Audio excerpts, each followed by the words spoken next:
Ku tadah tangan doaku panjat, terdengar seruan ilahi dari kejauhan. Setiap langkah adalah perjuangan, demi redamu ku teruskan perjalanan. Dalam sujud ku temui tenang, dalam sabar ku temui terang. Tiap ujian adalah kasih, petunjukmu yang tiada beralih. Berjuanglah di jalan ilahi, walau ujian datang menghampiri. Setiap derita, setiap tangisan, tersimpan rindu yang tak terucap.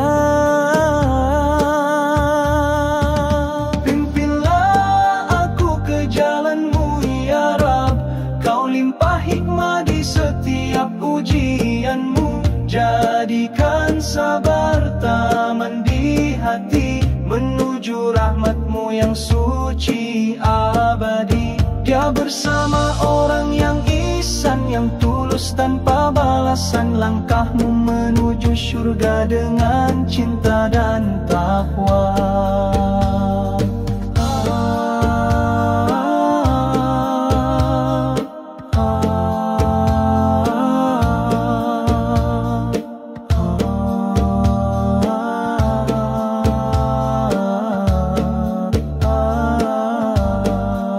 Berjuang di jalan ilahi, walau ujian datang menghampiri. Setiap derita, setiap tangisan, tersimpan rindu yang tak terucap.